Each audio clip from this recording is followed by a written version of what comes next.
Boa tarde, pessoal. Mais um ponto crítico, dessa vez num dia e horário excepcionais. Tradicionalmente a gente transmite às quartas-feiras, às 8 da noite, em virtude da agenda do nosso grande convidado de hoje.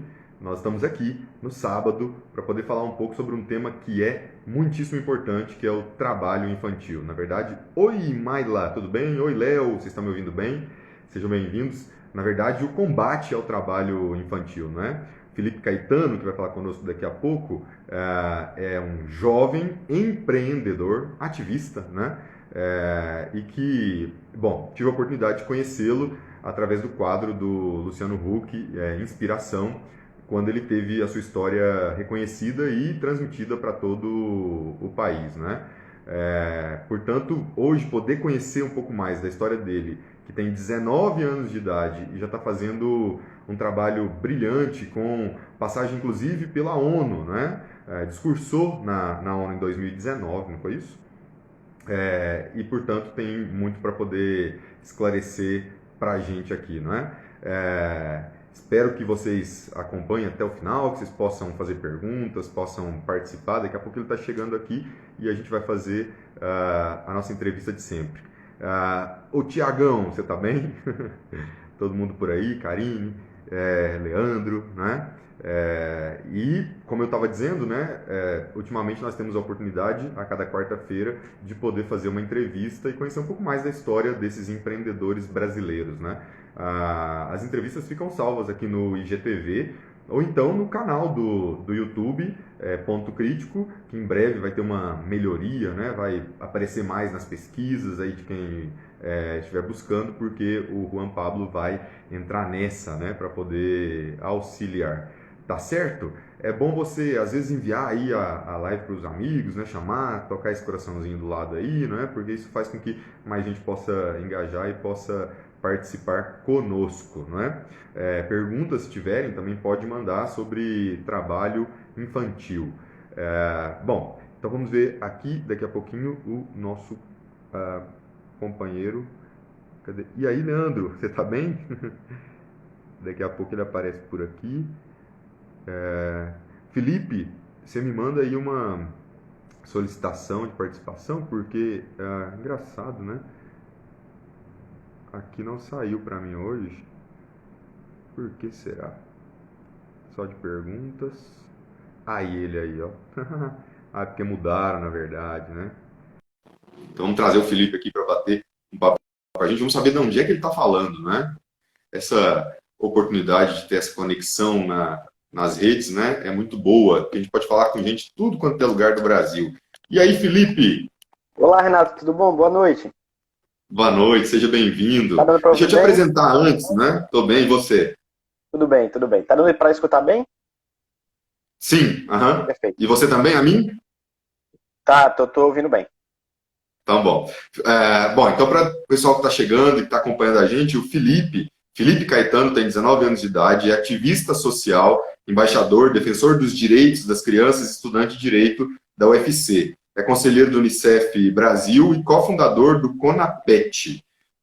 Felipe, eu estava aqui dizendo antes de você entrar que eu tive a oportunidade de conhecer, assim como você, o convidado do Ponto Crítico da semana passada e a convidada da semana anterior, também passaram pelo quadro do Luciano Huck, Inspiração, né? E o que mais me chama a atenção, além, obviamente, da brilhante história que vocês três carregam, né? Que vocês três têm construído, no seu caso e no caso da semana passada, a idade, né? São jovens que já estão fazendo história, né? Então eu gostaria que você tomasse esse princípio, como a gente sempre tem feito aqui no Ponto Crítico, e pudesse completar a sua apresentação e me contasse um pouco da sua história que te trouxe até esse momento. Perfeito, perfeito. Eu sou o Felipe, né? Como você já me apresentou, tenho 19 anos. Atualmente sou estudante de Direito na Universidade Federal aqui do estado do Ceará e sou ativista pelos direitos de crianças e adolescentes, né? O meu foco, Renato, ele começou muito com o direito à participação. Então, aos 13, 14 anos de idade, eu comecei aqui na minha cidade a formar um comitê de adolescentes, né? Na verdade, um núcleo de adolescentes contra o trabalho infantil, mas antes de ser contra o trabalho infantil, ele era justamente voltado para a participação. Então era um espaço, né, um grupo de adolescentes, a gente já teve época que eram 30 adolescentes, época que eram 200 adolescentes, e a gente falava sobre os mais diversos temas, como direito, educação, saúde, né, sexualidade, diversos temas a gente abordava. E aí, dentro desse núcleo, né, eu descobri, né, eu percebi que estava em situação de trabalho infantil, e então, né, começa o processo de saída do trabalho infantil, vou procurar o Ministério Público do Trabalho para fundar os comitês de adolescentes e jovens pela prevenção e erradicação do trabalho infantil. Isso em 2016. Desde então, né, a gente já tem um movimento espalhado por todo o Brasil. Como você disse, eu já representei os adolescentes no Conselho Nacional dos Direitos das Crianças e Adolescentes, atualmente sou conselheiro do Unicef, né? Já representei os adolescentes do mundo lá na ONU em 2019, e tudo isso, né, graças a esse movimento que eu iniciei aqui na minha cidade. Ô Felipe, eu vi, né, a sua participação no Luciano Huck e também pesquisei sobre você em algumas páginas disponíveis na internet e vi um pouco mesmo da sua história, né, de criança e, portanto, agora como adolescente já adulto, na verdade, né? E me chamou a atenção o fato de você ter, obviamente, né, de você ter vivido isso na carne, de você ter trabalhado, né, e também a forma como, na verdade, você conseguiu romper isso, não é? De que forma você conseguiu, numa das suas falas, você fala da questão do renunciar ao trabalho e, na verdade, como isso tem um impacto na sua família, no seu entorno, não é? Você poderia também dissertar sobre isso, até para quem está nos escutando ou vai nos ver depois, possa ter uma consciência de que talvez não seja tão simples como pode parecer? Perfeito, Renata. Na verdade, como eu posso dizer, a estrutura do trabalho infantil ela é muito complexa. A gente tem crianças que são submetidas ao trabalho infantil por realmente conta de uma necessidade extrema que a família tem de colocar a criança para trabalhar, muitas vezes por fatores culturais, né, a cultura, ou seja, meu avô trabalhou, minha mãe trabalhou, a ordem seria que eu trabalhasse também, meus filhos trabalhassem também. E outros realmente é por uma falta de conhecimento, né? Então, muitas pessoas, a grande parte da sociedade tem um falso, como eu posso dizer, uma falsa ideia de que colocar a criança para trabalhar vai tornar a criança ali livre de qualquer violência, a criança não vai se tornar um marginal por conta disso, né? São os famigerados mitos. Então foi um processo um tanto complicado, porque a minha família era toda enraizada nisso, né? Todos os meus tios, minha mãe, a família, né? Todos tinham passado pelo trabalho infantil, e porque aqui eu também não poderia passar por esse ciclo de trabalho infantil, né? Então, assim, foi um tanto complicado, né? Eu digo que o primeiro processo de saída foi justamente esse de convencer, principalmente a minha mãe, de que se eu parasse de trabalhar para focar apenas nos estudos, seria mais benéfico para mim e também para ela, né? Consequentemente, porque tudo que é bom para mim é bom para ela também. Então, foi um processo um pouco complicado, ela demorou um pouco para entender, mas hoje a visão dela já é completamente diferente, né? Tanto que hoje ela diz, olha, eu vi um menino trabalhando ali, tal criança sofreu isso. Então, assim, foi uma mudança muito radical, muito positiva. As minhas irmãs hoje não trabalham, esperam também que possam entrar numa universidade, que possam seguir os seus sonhos e ser o que realmente quiser, né? E não o que der para si, porque o trabalho infantil ele mantém muito no que dá para ser. Deu para me ser apenas isso, então eu sou isso porque foi só até aqui que eu consegui chegar. E se dedicando à educação, a gente crê que a criança, o adolescente, ele vai conseguir chegar mais longe. Fala sua, a de que trabalhar quando criança é o ciclo dito como natural para os filhos de pobres. E vi também, né, você dizer que uma família pobre leva cerca de 9 gerações para acabar com a pobreza, né? Ou seja, que na verdade o fato da criança trabalhar não é, na verdade, uma garantia de que aquilo, apesar de contribuir ou ser grande parte da renda da família, seja o caminho para a solução da pobreza no Brasil ou no seio familiar, né? Perfeito, Renato. Na verdade, eu considero que isso é uma como posso dizer, um dos motivos que mantém essas famílias na pobreza. Porque, veja, quem é que hoje está na considerada classe média, classe alta. São as pessoas que tiveram um bom estudo, que puderam se qualificar para o mercado de trabalho, que puderam se qualificar para o setor público.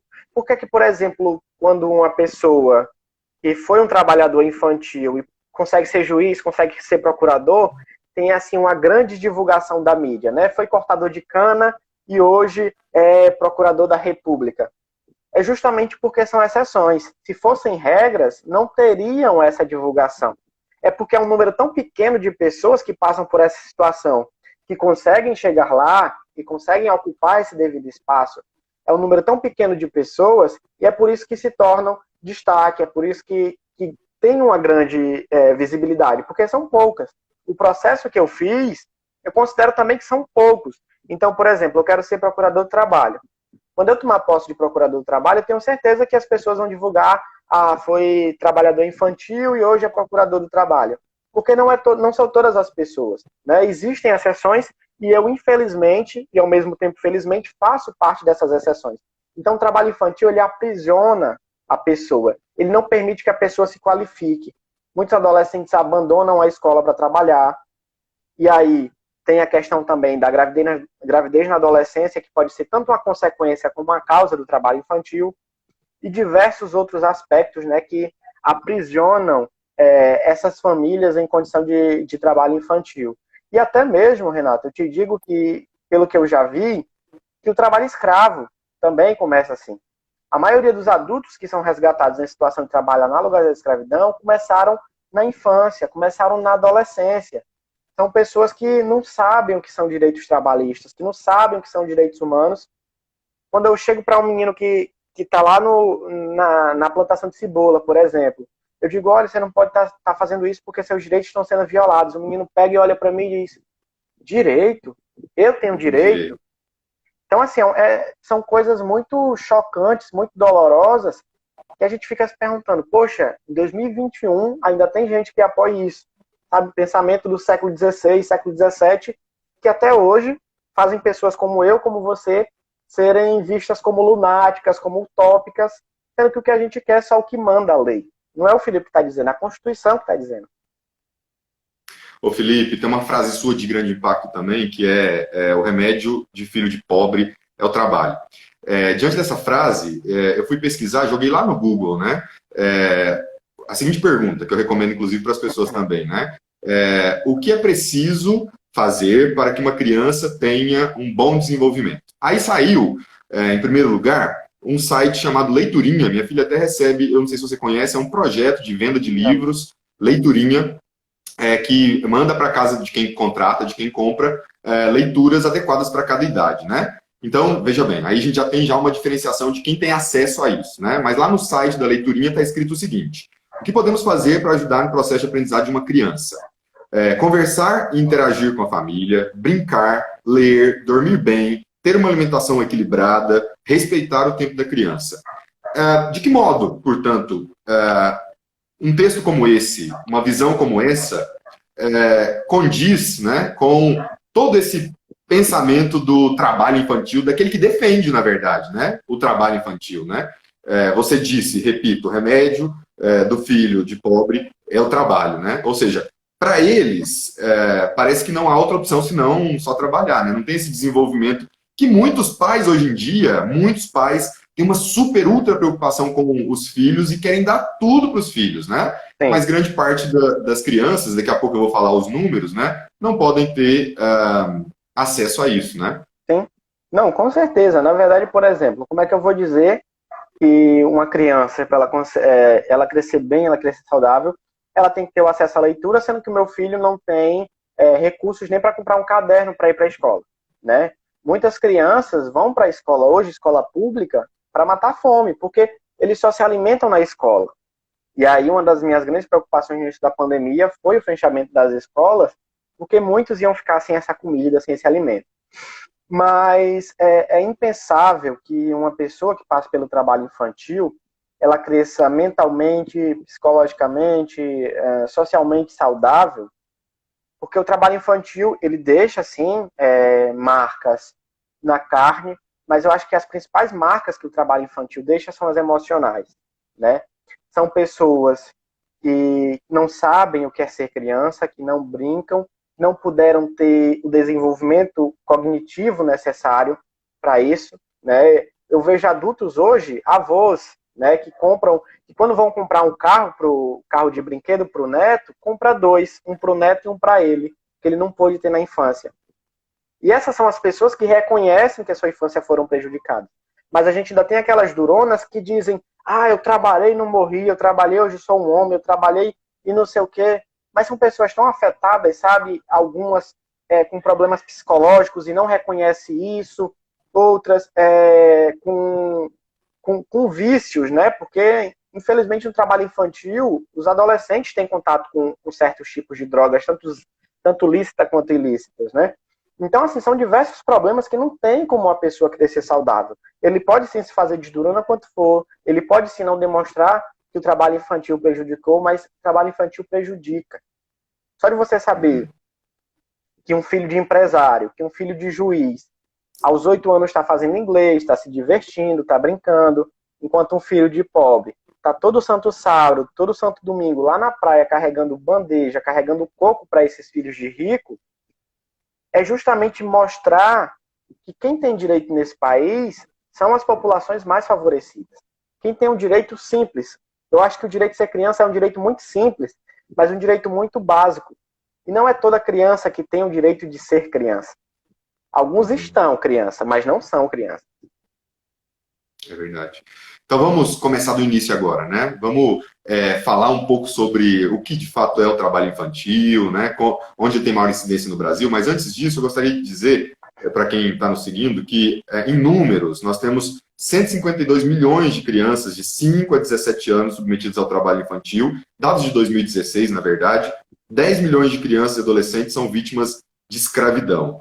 70% em agricultura, 18% em serviços, 12% na indústria. E no caso do Brasil, aproximadamente 39 milhões de pessoas entre 5 e 17 anos de idade, desse total, quase 2 milhões em situação de trabalho infantil.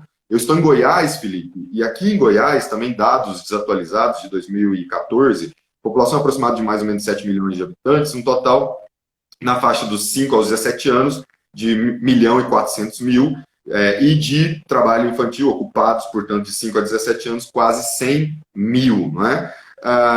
Diga para a gente, portanto, o que é o trabalho infantil, como se considera o trabalho infantil, fazendo uma análise da faixa etária, né? E onde mais ocorre trabalho infantil no Brasil? Perfeito, Renato. Uma definição muito geral do trabalho infantil, a gente sabe que é uma violação de direitos de crianças e adolescentes. Só que eu venho trazendo muito uma perspectiva do âmbito do direito do trabalho, né? Eu sou um apaixonado pelo direito do trabalho e eu considero que, para além de uma violação de direitos humanos, o trabalho infantil é uma violação de direitos trabalhistas de crianças e adolescentes. Porque, por exemplo, no nosso país a idade para o trabalho é 16 anos, salvo o aprendiz que é aos 14, né? Então tem aí a aprendizagem profissional e tem um trabalho comum, né? Logicamente tem algumas restrições que depois a gente pode tratar disso. Mas, por exemplo, se um adolescente de 16 anos, que pode trabalhar, ter carteira assinada, está numa empresa regular, ele está, por exemplo, numa mina de carvão. Mina de carvão a gente sabe que é um local insalubre, é um local perigoso, é um local que corre diversos riscos, né? De desabamento, de explosão, de várias coisas. Esse adolescente de 16 anos, por mais que ele tenha permissão legal para trabalhar, ele poderia estar nessa condição? Não. Então, isso também é um trabalho infantil. Por quê? Porque foge justamente das condições previstas na lei. Assim como, por exemplo, nenhuma criança, e aí daqui a pouco você vai falar da exceção, trazida pela Convenção 138 da OIT, mas nenhuma criança pode exercer esse tipo de atividade remunerada, né? E aí daqui a pouco a gente vai falar da única exceção que tem.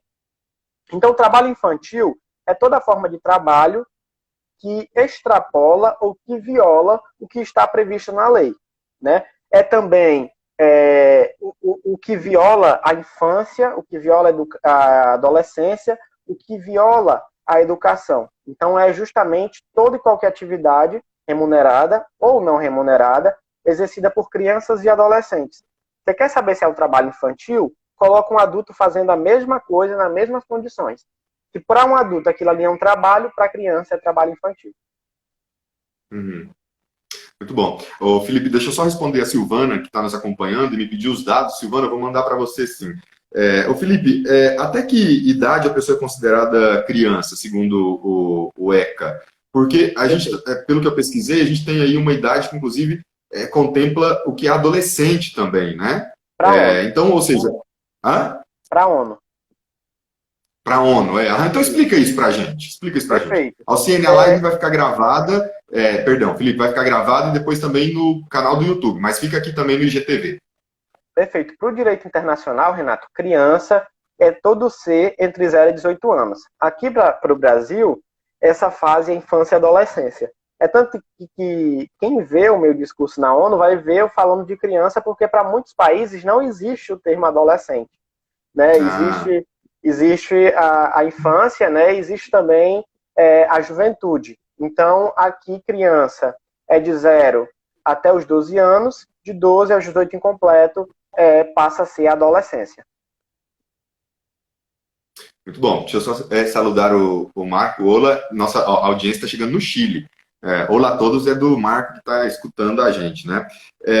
Muito bem, Felipe. E aí, aquela pergunta, onde mais a gente encontra, portanto, o trabalho infantil no Brasil? Qual que é o mapa do trabalho infantil no Brasil? Perfeito. Nós temos duas visões, Renato, que eu considero bastante importante destacar. A visão absoluta do trabalho infantil, a região que mais tem trabalho infantil em números absolutos, é o Nordeste. Né? O Nordeste concentra mais de 30% dos casos de trabalho infantil no Brasil. Cerca de 33%, 33,2%, na verdade. Por segundo, é a região Sudeste. Então, o Sudeste concentra 28% do trabalho infantil do Brasil. Beleza, Felipe. Isso quer dizer que os estados do Nordeste têm mais trabalho infantil do que os estados do Sul, por exemplo? Absolutamente sim, mas qualitativamente não. Por exemplo, pegando o seu estado, você disse que Goiás tem uma média de 7 milhões de pessoas. Não é isso? Uhum. Perfeito. Uhum. Vocês chegam perto dos 100 mil casos de trabalho infantil, correto? Uhum. Então, se a gente dividir essa população de 100 mil casos de trabalho infantil para 7 milhões, dá uma média de um pouco mais de 11 mil casos de trabalho infantil por milhão de habitantes, correto? Se a gente pegar o estado do Ceará, por exemplo, o estado do Ceará tem uma população de 9 milhões de habitantes. E nós temos aqui cerca de 72 mil casos de trabalho infantil. Então, se a gente dividir, vai dar em uma média de 8 mil casos de trabalho infantil por milhão de habitantes. Então, percentualmente, se a gente fosse fazer um ranking hoje, o Ceará estava abaixo de Goiás no quesito de trabalho infantil. Então, a gente considera muito essa questão qualitativa, porque se a gente fosse ver nessa perspectiva, Roraima era o estado que menos tinha trabalho infantil. Mas veja, o estado de Roraima só tem 600 mil habitantes, comparado com o Ceará, que tem 9 milhões, comparado com São Paulo, que tem 30. Então, para nossa surpresa, os estados que mais têm trabalho infantil em termos qualitativos são os estados considerados mais ricos. Primeiro estado no ranking brasileiro, Rio Grande do Sul. Rio Grande do Sul é o estado que, dividindo o trabalho infantil pela população, mais se tem trabalho infantil por milhão de habitantes. Por segundo, vem o estado de Santa Catarina, e aí a gente tem o estado do Maranhão, depois vem a Bahia, mas esses estados que são desenvolvidos, né, a gente acredita muito que o fator cultural, um dos impulsionadores do trabalho infantil nesses estados, ele justamente tem um percentual maior de casos de trabalho infantil. E o trabalho infantil, ele é muito diversificado. Por exemplo, aqui no Ceará, e é uma condição muito comum também no Acre, tem a queima da farinha, né, na produção da farinha. E essa é uma das piores formas de trabalho infantil. Mas, por exemplo, quando a gente chega em São Paulo, a gente tem muito trabalho infantil na indústria. Quando a gente chega no Sul, a gente tem muito trabalho infantil na agricultura. Quando a gente chega aí para o Centro-Oeste, a gente também tem um trabalho infantil na agropecuária. Né? E assim, tem muitas denúncias também de trabalho escravo aí na região de vocês. No Centro-Oeste e no Norte, são alguns dos campeões, né, de trabalho escravo aqui no Brasil. E crianças e adolescentes são encontrados nessas condições também de trabalho escravo. A Terra é terrível. Você já tinha feito referência, né? E a pergunta era essa sobre se trabalhar antes das idades 18 anos. Como é que se é proibido, né?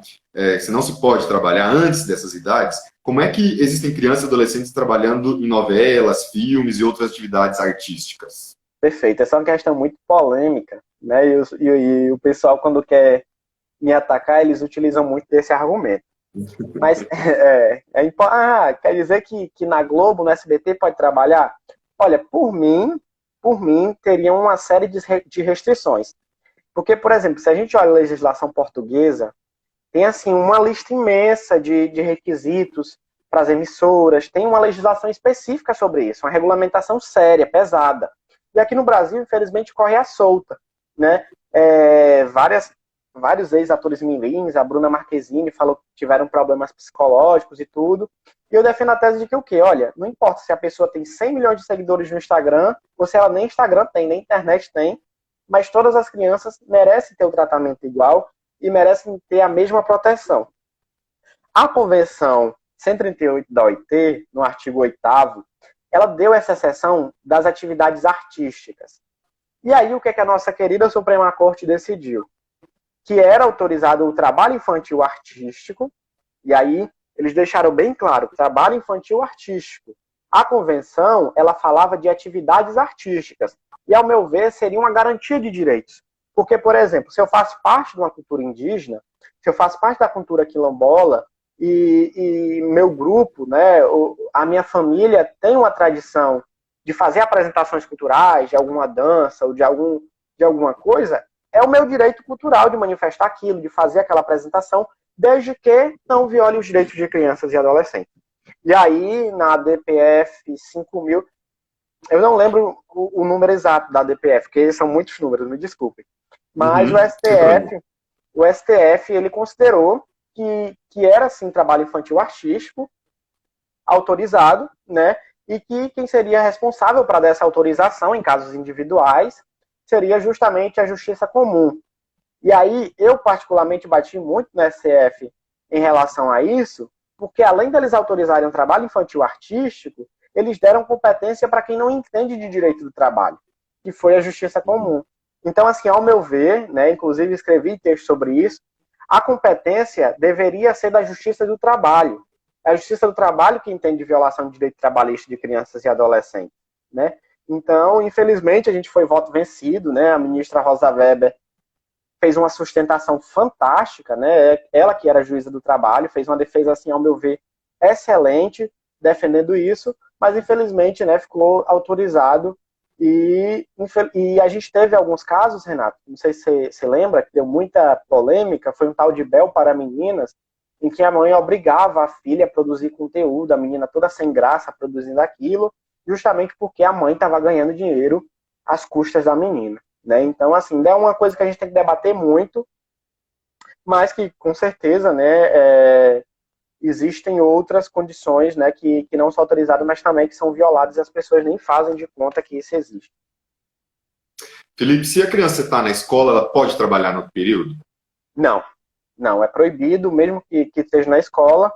Se for adolescente, pode, a partir dos 14 anos, na condição de aprendiz. Né? Vai estar lá com seus direitos trabalhistas, ganhando o salário mínimo hora, carteira assinada, direito às férias, remuneração adequada, e a partir dos 16 pode trabalhar como um adulto, desde que não em locais perigosos, que põe em risco a saúde, e etc. Mas a gente não pode cair nisso de que a criança está estudando, ela pode trabalhar. Não, lógico que não. Na verdade, não importa se a criança, se ela estiver na escola, melhor, né? Um direito a menos sendo violado. Mas não justifica, não é excludente para que a criança vá estar no trabalho infantil.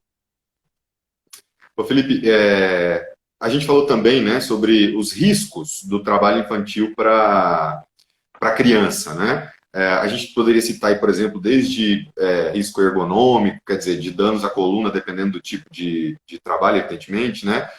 Inclusive, atrapalhar até a capacidade de visualização, desenvolvimento, né? O que mais que a gente poderia destacar como riscos para as crianças? A morte, né? Você fala aí de riscos ergonômicos, inerentes à atividade, mas a gente não pode desconsiderar que adolescentes morreram vítimas de acidentes de trabalho, né? Em 2019, a gente teve uma média de 40 mil acidentes envolvendo crianças dentro do ambiente de trabalho aqui no nosso país. Então, são riscos reais, mas eu acredito que riscos também psicológicos. Veja, se eu sou uma criança, que eu sou obrigada pela minha mãe a ser explorada sexualmente, né? E isso é um trabalho infantil também. Eu vou crescer com diversos problemas irreparáveis. Talvez a criança, chegue na vida adulta, constitua família, morra e ainda assim não tenha conseguido superar aquele trauma na infância. A Graça Leal, ela fala que a infância na criança ela passa, mas no adulto ela pode durar uma vida toda. E as consequências do trabalho infantil também, né? A gente não pode negar, em janeiro do ano passado, uma das minhas últimas operações de fiscalização foi justamente na CEASA, na Central de Abastecimento aqui do estado do Ceará. E a denúncia era de uma mãe que leiloava duas filhas, uma de 11 e 13 anos, né, para ter relações sexuais com caminhoneiros que abasteciam nesse centro. Então, eu ficava me perguntando, porque assim, é uma coisa muito nojenta aqui, né, mas eu ficava me perguntando, imagina essa criança crescer, saber que a mãe objetificou ela a ponto de fazer bingo, de fazer leilão para ela ter relação sexual com caras nojentos, né? E imagina o que isso não vai prejudicar, né, a essa criança, esse adolescente. Então, assim, são riscos irreparáveis que muita gente não pensa ao defender o trabalho infantil. Entre 2017 e 2018, o número de mortos entre crianças e adolescentes foi de 261 mortes, né? Lamentavelmente, né? Felipe, para a gente passar para de trabalho. Oi? De acidentes de trabalho. Exatamente, de acidente de trabalho, exatamente. Como denunciar o trabalho infantil? Perfeito. O principal órgão que recebe a denúncia de trabalho infantil é o Conselho Tutelar. Então, esse é o principal local. Pode ser feito na escola também. Escola, muitas vezes, é o principal canal de denúncia, né? Muitos casos de abuso sexual são denunciados dentro da própria classe, quando o aluno fala ali com o professor, mas existem alguns casos que são realmente casos de delegacia. Por exemplo, trabalho escravo. Criança em situação de trabalho escravo. É um crime. O Código Penal proíbe isso. A mãe está colocando a menina para ser explorada sexualmente. Também é um crime, né? Então, assim, são casos, por exemplo, tem lá, vamos supor, um cabaré, né? Uma casa de prostituição. E tem a criança e adolescente, mesmo que a criança e adolescente não esteja em condição de exploração sexual, também é um crime prejudicial à moralidade e pode sim ser denunciado. Na verdade, né, casa de prostituição é crime no nosso país. Então, se uma criança está no local desse, ou então está no local que tem contato direto com bebidas e essas coisas, também são crimes previstos no nosso Código Penal. E podem ser denunciados, obviamente, em delegacias. Felipe, uma fala também que eu acho que está numa entrevista sua, que na verdade é uma frase da Malala, né?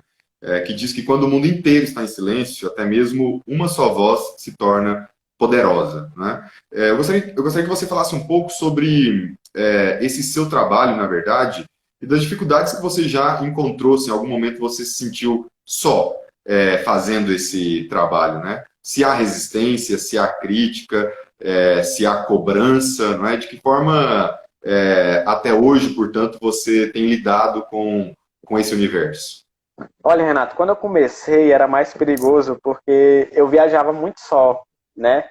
Na época que eu comecei a participar desses espaços, a lei deixava você viajar só a partir dos 12 anos de idade. Hoje são 16, né? Então, eu viajava muito só e ia para esses interiores, ia fazer isso, e algumas vezes tinha resistência. Por exemplo, eu fui dar uma palestra aqui no interior do Ceará, que eu tinha uns 16, 15 anos, com 2 outros amigos, e aí uma pessoa, né, um político da cidade, mandou uma ameaça pra gente, que a gente estava falando de exploração sexual. E ele disse, olha, aqui a gente não quer que vocês falem disso não, a Câmara é minha, sou eu que mando aqui, e eu não quero que vocês falem disso, porque, né, ele já tinha se envolvido com uma polêmica em relação a isso, e aí quis ameaçar a gente. A gente disse, olha, nós vamos concluir a audiência, se o senhor quiser expulsar a gente, vai ter que ser à força, mas eu não vou tirar os adolescentes aqui de dentro. Então, assim, foi uma situação muito complicada, e foi, assim, eu estava realmente com muito medo, eu não ia sair dali, eu ia fazer minha missão, e outras situações também, né, de ameaça, de pessoas que debocham no trabalho. Já teve gente que, quando eu passava na rua, a pessoa virava a cara, justamente por querer que crianças trabalhassem, e eu digo, olha, eu não vou me deixar vencer por isso. Né? A gente já teve ameaça, já teve casos de pessoas esculhambando, haters mandando mensagem, e eu, de fato, nunca me importei com isso, porque a minha missão, Renata, ela sempre foi muito clara. Né? Quando eu comecei a atuar por isso, eu sabia, querendo ou não, o que é que eu estava me metendo. Né? E é tanto que meu grande exemplo foi a Malala, e quando eu comecei tinha acabado de levar um tiro. Então, assim, olha, eu estou colocando a minha vida nisso, eu estou apostando nisso para garantir o direito de outras crianças. Então chega um momento que esse ativismo ele se torna mais grande até mesmo do que a nossa própria resistência. Eu hoje digo que eu não saberia viver fazendo outra coisa. Eu acho que, às vezes eu não consigo entender gente que não defende uma causa, que não defende uma ideia, né? E, então, assim, algumas vezes é muito doloroso, porque quando você se aliena, eu digo que você é mais feliz. Quando você fica alienado da realidade, dos problemas, às vezes uma fala desse tamanho aqui, de um político, de um juiz, já me faz, assim, passar 2 dias mal direto, porque a pessoa falou aquilo. Enquanto pra gente que não entende, olha esse abestado aí, meus amigos, olha esse abestado aí, fica aí sofrendo por besteira. Mas, assim, ao mesmo tempo que é muito dolorido, porque a gente trabalha com pouco recurso, com toda dificuldade, também é uma coisa muito gratificante. Assim, quando você vê uma criança sorrindo, cara, eu acho que não tem coisa melhor no mundo. Você vê uma menina que estava ali sendo abusada sexualmente, indo para a escola, tendo o atendimento psicológico, tendo seus direitos garantidos, é uma sensação assim tão boa, uma coisa tão maravilhosa, que, não sei, parece que quando eu tô ali, eu tô nessas reuniões, eu tô com criança, com adolescente fazendo isso, meu mundo se fecha e eu fico apenas naquilo ali. Se fosse por mim, a minha realidade era aquela ali todo dia, o tempo todo, né? Porque, assim, é um resultado muito lindo, é uma coisa muito digna, né? Você querer levar uma dignidade para outra pessoa. É maior prêmio, maior do que qualquer dinheiro que a gente venha receber, do que qualquer homenagem, do que qualquer honraria. Eu acho que é levar direitos, é levar dignidade. Ô Felipe, pensar custa caro e não é todo mundo que está disposto a pagar, né? Então é por isso que tem um preço, né? A gente vive disso. Nessa linha de análise, né, ao que parece, a sociedade brasileira se mostra muito tolerante em relação ao trabalho infantil. Eu queria trazer, na verdade, para a nossa discussão a última campanha eleitoral. Em 2018, nós tivemos uma das campanhas eleitorais mais polarizadas da história da República Brasileira. A frase, abre aspas, bons tempos onde o menor podia trabalhar, fecha aspas, foi dita pelo então vencedor do pleito, né? De que forma, portanto, uma fala como essa compromete o trabalho que não só você, mas outros ativistas no Brasil fazem contra o trabalho infantil? Eu acrescentaria, inclusive, se você me permitir, fazendo até essa linha de análise, o site lunetas.com.br fez uma análise dos planos de governo dos presidenciáveis na época. E lá tem um gráfico, para quem quiser acessar, em que eles contaram as palavras do plano de governo, né, que aparecem em cada uma das propostas dos então candidatos. Né?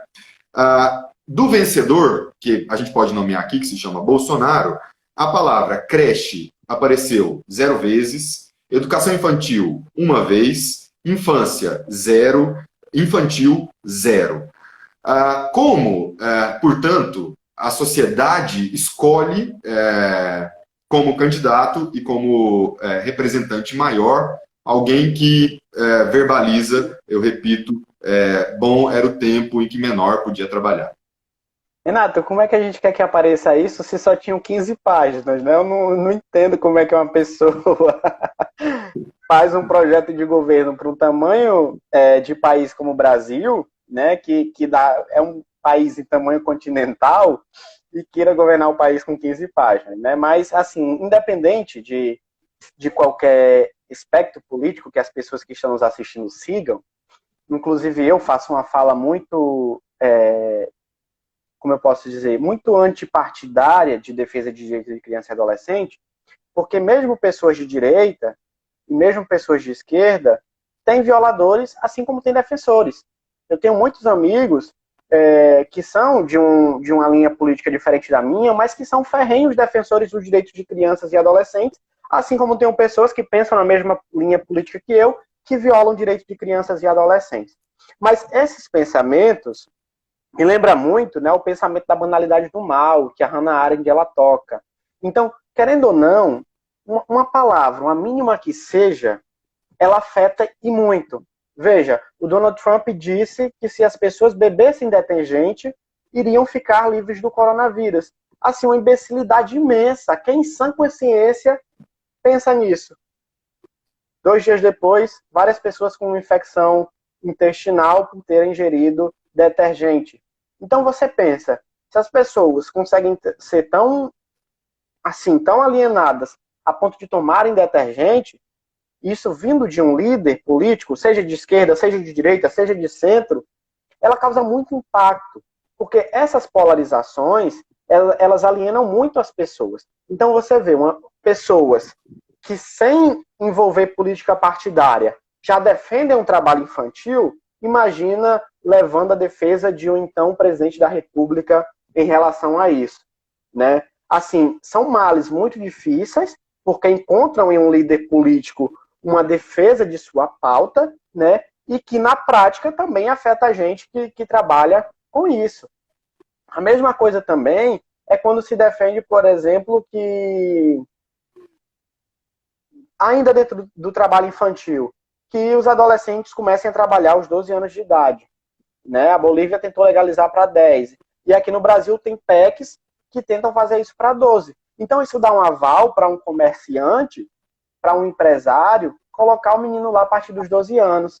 Porque paga menos direitos trabalhistas, mais fácil, não pensa, adolescente não vai acionar a justiça do trabalho. Então isso dá aval. Mas, querendo ou não, a nossa atuação, mesmo que mais dificultadas em relação a isso, mesmo que havendo essa inércia estatal, a gente cumpre lá o que diz a Constituição no artigo 7º, no artigo 5º, no artigo 6º dos direitos sociais, porque presidente nenhum no mundo, político nenhum no mundo é maior do que a Constituição Federal. Não é o Felipe que está dizendo, não é o Renato que está dizendo. É a Constituição da República Federativa do Brasil. E eu cumpro essa Constituição. Eu não cumpro o que o político diz. Se um político que pensa da mesma maneira política que eu diz que o trabalho infantil é certo, eu vou na linha contrária dele. Eu não tenho problema nenhum de criticar pessoas que são do mesmo campo. Eu critico até gente que trabalha comigo no combate ao trabalho infantil. Imagina um político que eu nunca nem vi na vida, né? Que eu nunca nem conversei na vida. Então é importante a gente fazer isso. Né? Amigos de esquerda também fizeram um movimento muito grande. Por exemplo, lá na Bahia tem amigos que são muito assim vinculados a que o governador pensa. E o governador, em 2019, tentou justamente liberar as férias, ele mudou a data das férias, colocando as férias em setembro, não lembro se é setembro, a colheita do cacau, em julho, que seria um mês comum de férias, as crianças estariam estudando para trabalhar na safra do cacau em setembro. Então, os amigos fizeram uma nota criticando muito, assim como, por exemplo, fizeram com o governo Lula também, quando teve problemas em relação ao trabalho infantil. Não importa a linha política da pessoa, não importa se eu gosto do político ou se eu não gosto. Eu vou cumprir o que manda a lei, eu vou cumprir o meu trabalho, que é combater o trabalho infantil. Para mim, como eu disse, a minha militância, o meu ativismo é maior do que a minha própria vida. Imagina quanto ao meu pensamento político ou meu favoritismo. Então, assim, é impossível você querer que o país se desenvolva econômica, política e socialmente se você coloca a criança para trabalhar e não estudar. E assim, eu considero de uma hipocrisia imensa, porque dos 4 filhos do presidente da República, que hoje são adultos, 3 são políticos, nenhum deles trabalhou quando criança.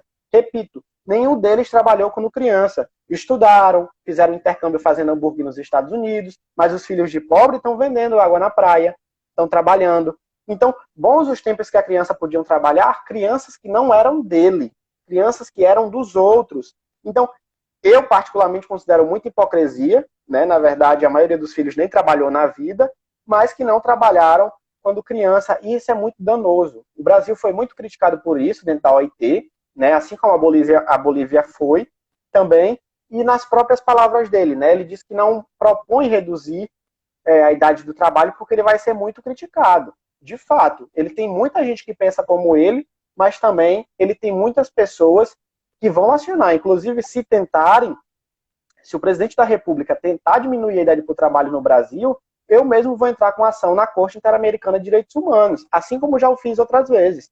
Então, é muito importante deixar isso destacado. Político nenhum é maior do que a lei. Ninguém está acima da lei, principalmente quando essa lei é a Constituição.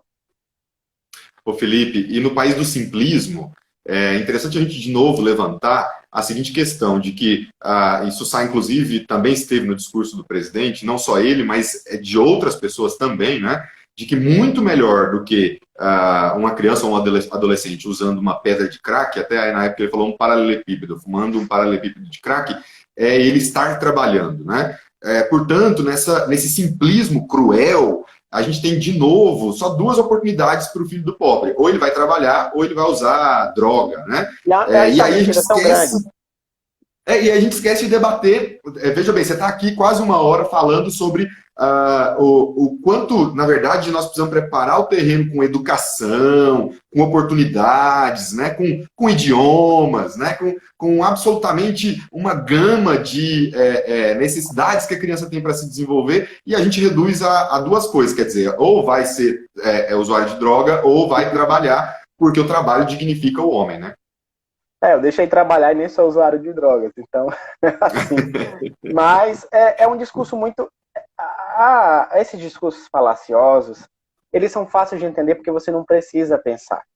E não é todo mundo que quer pensar, né? Mas eu te mostro um dado. Em 2018 a 2019, o Comitê Cearense de Prevenção a Homicídios na Adolescência entrevistou, quer dizer, foi pesquisar 224 histórias de adolescentes entre 10 e 19 anos que foram vítimas da violência, que foram assassinados. Veja, 224. Desses 224, diz aí, Renato, quantos você acha que trabalharam na infância? Não sei. De 200, não, chuta um número aí, de 224. Não sei. Não chuta 15. nada, nem o número. 15? De 224? Perfeito. 224, 220 tinham trabalhado quando criança. E foram vítimas da violência. Isso é uma prova de que o trabalho precoce ele não salva ninguém. O que salva é a educação. Muitas vezes a educação da família é tão forte que consegue justamente livrar a criança do trabalho infantil. E as pessoas acham que foi o trabalho que livrou a criança, mas não. Foi a educação. Foi porque o pai educou, foi porque a mãe educou, foi porque realmente soube dessa educação. Então, assim, são discursos falsos, discursos mentirosos, que não condizem com a realidade, mas que é mais fácil de acreditar porque você não precisa pensar muito. Se você disser que a Terra é plana, porque você não precisa pensar sobre a circunferência da Terra, sobre o raio da Terra, vai ser mais cômodo para mim, que não vou precisar pensar, só aceitar aquilo. Mas quando você tem que pensar, você tem que pesquisar, você tem que saber os motivos, são poucas pessoas que estão dispostas a fazer isso. Deixa eu só registrar a participação aqui da Alciene, não é? Psicóloga. Alciene, isso é? Ela está fazendo um monte de pergunta aqui. Alciene, exatamente. Muito obrigado, Alciene. Mas ela está dizendo aqui, em outro momento ela falou também, né? De uma fala sua sobre o momento pandêmico que nós estamos vivendo e o trabalho infantil, né? A crise sanitária e o trabalho infantil. E ela também está dizendo agora sobre a mudança que o Bolsonaro fez na equipe que compunha a OIT, né? Ou algo que vale, ela está dizendo, né? O que você fala sobre isso, né? E a Silvana também está brilhantemente escrevendo aqui, nem o trabalho precoce, nem o tratamento precoce. E eu concordo em gênero, número e grau.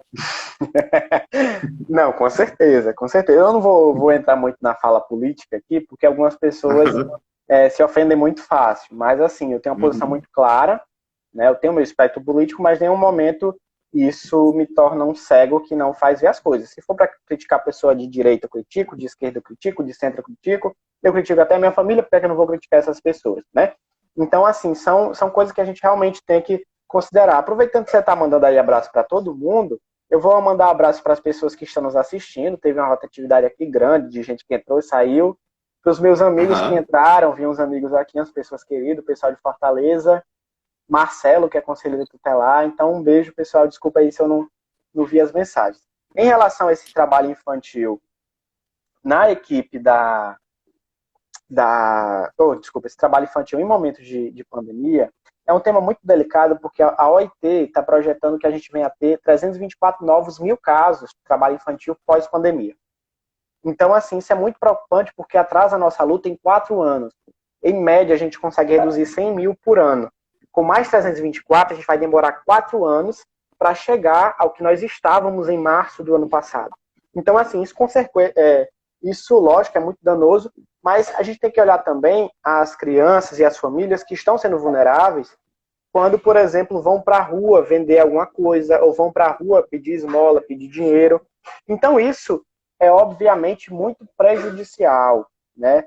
E, além das perdas, né, que a gente teve devido a isso. Em relação à equipe da OIT, eu não sei se a Alcione está falando em relação aos representantes do Brasil na OIT ou em relação à equipe interna da OIT, porque os funcionários da OIT, eles não têm ligação com o governo. Agora, sim, houve diversas mudanças, né? Extinção da CONAET, aí teve depois a reestruturação da CONAET, com esvaziamento muito grande, o CONANDA está funcionando sob o liminar do STF. Está, assim, muito complicado defender direito de criança nesse país. Viu? Felipe, a gente está quase terminando, né? Ainda falta um pouquinho, mas já estamos na reta final.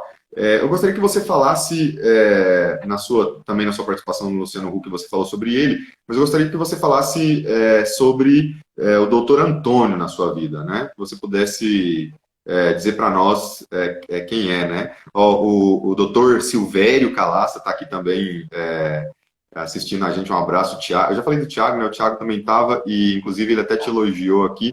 É importante esse ponto de vista, Felipe. O combate ao trabalho infantil não pode ser refém de nenhuma ideologia política, né? A advogada Rosemary também. O ativismo se torna maior que a minha própria resistência. Se todos nós pensássemos assim, o mundo seria um lugar melhor para viver. Quer dizer, fala a sua, né? A Alciene também participando outrora aqui. A Ana Ferreira também, que está aqui com a gente, né? Eu lembro do Bel para Meninas, bem polêmico mesmo. E aí, agradecendo todo mundo que está participando. Mas era isso. Muito obrigado, pessoal. Muito obrigado pelos elogios. Desculpa por não ter visto as mensagens de todo mundo. Mas em respeito ao doutor Antônio, cara, assim, é um ser humano muito incrível, né? Eu conheci ele em 2015, né? Final de 2014 para 2015, através do Facebook. Muita gente falava, obviamente, assim, né? O procurador do trabalho, aquela coisa toda, e eu, menino velho de 14 anos, do município de Aquiraz, né? E eu disse, olha, é o seguinte, nessa luta aqui, a gente tem muitos adultos, tem muitos adultos que falam de trabalho infantil, mas que passaram da infância e da adolescência faz muito tempo. Então, o que é que eu disse? Olha, a gente tem que começar a incluir os adolescentes. Eu já fazia parte de um núcleo de adolescentes aqui na minha cidade, e era hora da gente criar um comitê específico, né? Então, fui procurar o doutor Antônio, me recebeu super gentilmente, sem aquela pompa de procurador, nem nada, todo humilde. E desde então, cara, passou a ser uma amizade muito grande, né? Eu considero que o doutor Antônio, ele não... Assim, eu não consigo ver ele hoje mais, né? Com toda aquela coisa de procurador, eu vejo como um amigo, né? Como um parceiro muito aliado de luta. Hoje é um dos melhores amigos que eu tenho, justamente por esse compartilhamento de sonho. Foi um adulto que acreditou na minha história, foi um adulto que acreditou no meu processo, um adulto que acreditou que era possível, sim, envolver crianças e adolescentes nesse processo de participação, e muitas das nossas conquistas só foram possíveis, né, porque ele acreditou no nosso projeto, né? E hoje é tanto que eu quero ser procurador do trabalho justamente por conta da inspiração dele, né? Então, assim, é uma pessoa que mudou a vida e muda de outras crianças e adolescentes em todo o Brasil, um excelente ser humano, meu eterno mestre, meu professor, meu mentor, é um cara muito, assim, muito humano, né? E muito humanizador também. Que bom que se multipliquem os doutores Antônios pelo mundo afora. Silvana está aqui pedindo para você. Gostaria de pedir ao Felipe sugestões de sites, documentários, como o da Liliana Sussbach, que é excelente, plataformas que apresentam materiais diversos a respeito do trabalho infantil. Esse é legal mesmo, né? Quais são suas fontes? Onde é que você bebe para ter o discurso que você tem, né? Eu? Ah, sim. E como sugestão para as pessoas, né? Que você sugeriria para as pessoas lerem, para saber um pouco mais, né? Visitar sites, talvez. Perfeito. Eu vou aproveitar e fazer a propaganda. A gente recentemente lançou um livro do Ministério Público do Trabalho, a qual eu sou escritor também, que são os 20 anos da Acordo de Infância. Assim, tem uns 30 artigos só sobre trabalho infantil. Você vai aprender desde o conceito de trabalho infantil até o que é uma ação civil pública, um pedido de tutela de urgência em relação ao trabalho infantil. Mas tem um site que eu sou Como que é o nome do colunista. livro? Não, vamos registrar. Como que é o nome do livro? Perfeito. São os 20 anos de Acordo de Infância na luta pelos direitos das crianças. Tem no site do Qual MPT. editora? Eu não lembro o nome da No editora, mas site? tem no site do MPT, em PDF. Ah, tá bom. Então tá bom. E depois também você pode me escrever, que eu posso publicar também nos meus stories, que as pessoas podem saber, né? E o que mais que você Perfeito. sugere? Perfeito. Tem um site que é a Rede Peteca no Instagram e no próprio site deles, que é específico de trabalho infantil. Lá só fala de trabalho infantil, eu sou colunista de lá. E um filme que eu gostaria de indicar para vocês é um filme brasileiro de 2006, se não me engano, chamado Anjos do Sol. É um filme que trata da exploração sexual no nosso país e que mostra diversas formas de trabalho infantil e a exploração sexual, que é uma dessas formas de trabalho infantil. É um filme que eu não aconselho a assistirem perto de crianças, porque, assim, ele mostra a realidade nua e crua, né?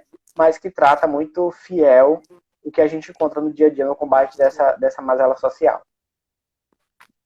Ô, Felipe, nós estamos caminhando, infelizmente, para o final, mas brilhante, quero muito te parabenizar, dizer que eu gosto muito, né? Eu comecei esse trabalho aqui no ano passado e que eu gosto muito de receber histórias tão fortes, né? E tão importantes para todo momento da nossa história, né? Então, parabéns, que você tenha persistência e seja insistente para levar adiante, né? Eu gostaria, na verdade, que você terminasse. Eu vi, portanto, dentro da sua história, eu vi você dizendo do projeto lá, quando você tinha lá seus 17 anos, né? Eu quero me tornar, eu quero fazer direito, quero me tornar jurista, né? E assim por diante, Aham. né? Isso tem se realizado, né? Graças Quais a são Deus. ainda os seus planos, né? O que mais você tem de planos e de desejos? E, na verdade, assim, como ação mesmo, né? O que você já tem engatilhado, né?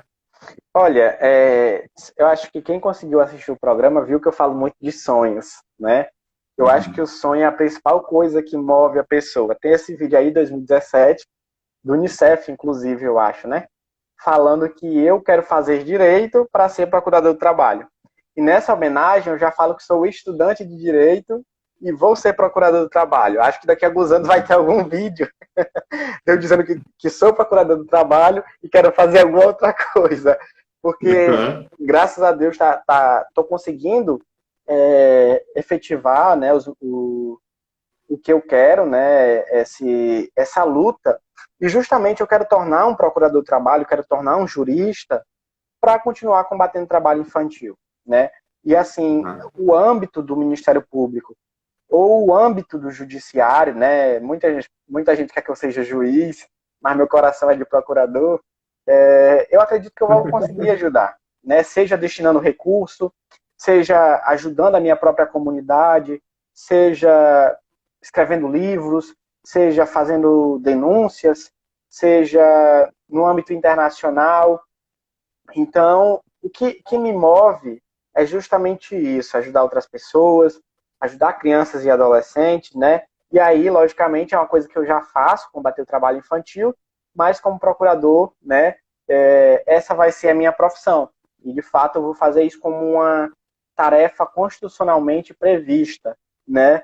Então, acho que a mesma forma que eu, há 3 anos atrás, disse que queria ser estudante de direito, e hoje sou, são as crianças que saem do trabalho infantil e dizem: eu quero ser médica, eu quero ser advogada, eu quero ser engenheiro, eu quero ser alguma coisa desse tipo, mas justamente para que elas possam sonhar, para que filho de pobre possa sonhar, possa ao menos dizer: eu vou tentar, eu vou prestar o vestibular, eu vou estudar. E veja, hoje eu sou estudante de direito com filhos de juízes, filhos de médicos, filhos de desembargadores. Isso há 10, 15, 20 anos atrás era uma coisa completamente impensável, né? Então foi o sonho que me trouxe até aqui. E por mais desigualdades que existiram no meio do caminho, foi o sonho que manteve isso vivo. E eu sonho não por mim, né? Logicamente a gente tem um sonho de ajudar a família, de se estruturar profissionalmente, mas mais do que tudo isso, mais do que os objetivos pessoais, o sonho é realmente combater o trabalho infantil, né? E foi, como eu já citei, graças ao doutor Antônio, graças às outras pessoas, que eu pude continuar esse sonho, né? Então, daqui a alguns anos, não sei como é que eu vou estar, não sei se eu vou ser procurador do trabalho, mas até Com certeza agora, vai. até agora é o que eu quero e acredito que eu vou ser muito feliz na profissão. Mas os projetos vão continuar, né? Eu vou, agora, né, com a inserção na faculdade, eu comecei a dar um grande impulso escrevendo artigos para conselheiros tutelares, conselheiros de direitos, para as pessoas que atendem diariamente crianças e adolescentes entenderem da lei, porque, querendo ou não, são realidades diferentes. Um assistente social não entende tanto de direito quanto um profissional, quanto um jurista. Um conselheiro tutelar, né, que muitas vezes chega muito cru ao cargo, tem que passar por esse processo de capacitação. Então, tenho investido muito nisso, né? Além, logicamente, de ajudar, né, de prestar assistência jurídica gratuita para pessoas que saem disso, prestar informações a respeito de direitos, porque muitas pessoas, muitas crianças que saem do trabalho infantil não sabem quais seus direitos foram violados, não sabem quem procurar, né? E quando uma criança ela é vítima de trabalho infantil, ela tem parte, sim, ela tem direito a parte da indenização trabalhista que a empresa, ou que o explorador é condenado. Veja, no Rio de Janeiro, uma igreja evangélica tinha lá um adolescente, uma criança, na verdade, né? Ficou lá uns anos trabalhando. A criança ia, chegava lá 5 horas da manhã, limpava, fazia tudo, saía 11 horas da noite. A empresa foi condenada a 100 mil reais de multa, e isso foi para a educação da criança, foi pro adolescente, né? Que já era um adolescente, na verdade. Então eu quero seguir nisso, né? Acho que procurador do trabalho leva essa dignidade a trabalhadores, e isso inclui crianças e adolescentes também. E é isso que eu quero seguir, é nisso que eu sou feliz, é essa que é a minha vida. Parabéns. Ó, a Alcine está perguntando sua idade, 19 anos. Alcine. 19. Deixa eu só, na verdade, fazer eco à sua fala. Eu tenho 3 filhos e a gente hoje teve uma experiência à mesa, quando nós estávamos almoçando, me chamou muita atenção. A menorzinha tem 3 anos de idade ela estava muito alegre, né? Muito alegre. E aí a gente falou, nossa, a gente ficou se questionando, né? Tanto que é bom ser criança, né? A alegria está presente sem motivo, né? Ser criança, ser alegre, né? E aí a gente disse, nossa, depois que você fica adulto, você tem tanta preocupação, tem tanta coisa, você já não tem essa alegria espontânea, né? E você falou dos sonhos, né? E aí a questão da criatividade, né? Então que nós sejamos cada vez mais adultos que permitam e construam esse ambiente de preservar e promover a alegria espontânea da criança, a criatividade, o sonho, porque isso depois reflete numa sociedade tão melhor, né? Como professor que sou, muitas vezes me deparei com dificuldades de abstração mesmo dos meus alunos de ensino médio, e muitas vezes resultado exatamente disso, né? Dessa falta de incentivo ao sonho, à criatividade, as loucuras que são próprias da infância no sentido da criação imaginária, né? Então, que nós sejamos esses adultos. Felipe, De verdade, parabéns. Muitíssimo importante o seu ativismo, muitíssimo importante a sua fala, porque ela serve não só como exemplo, mas como contraponto às barbaridades que a gente presencia no Brasil e no mundo hoje em dia. Grande abraço.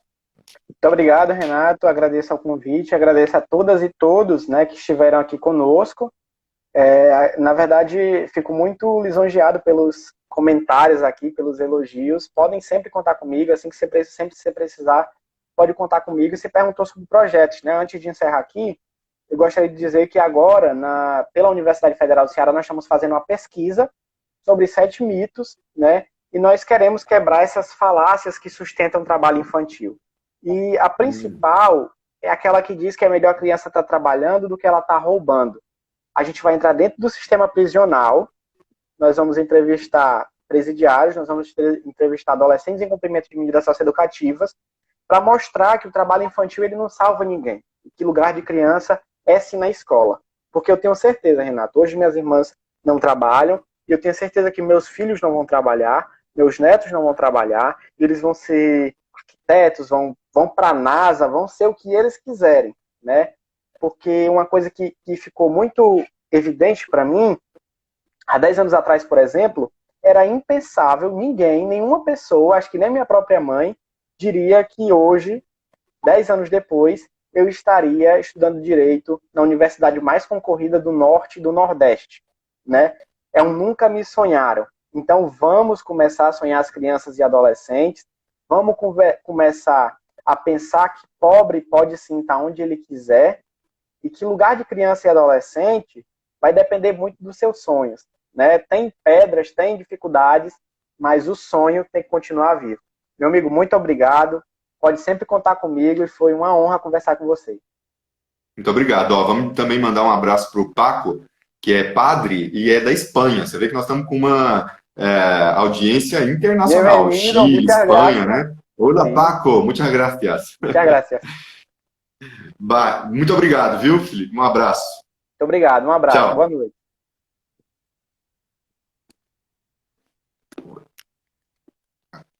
E aí, meu. Ah, bom. Ah,